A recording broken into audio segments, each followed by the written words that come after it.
مشاهدينا الأعزاء، السلام عليكم. تهور سائقة يتسبب في حادثة سير خطيرة بطنجة. إليكم التفاصيل. حادث سير خطير يهز المغرب.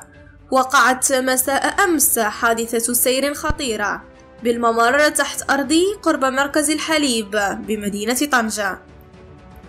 وحسب مصادر من عين المكان، فإن سيارة من نوع داسيا كانت تسير بسرعة مفرطة قبل أن تفقد سائقتها السيطرة عليها وتصطدم بسيارة أخرى كانت قادمة في الاتجاه المعاكس. وأكدت نفس المصادر أن سيارة الإسعاف قامت بنقل 6 أشخاص، أغلبهم حالتهم الصحية لا تدعي نقلهم للمستشفى.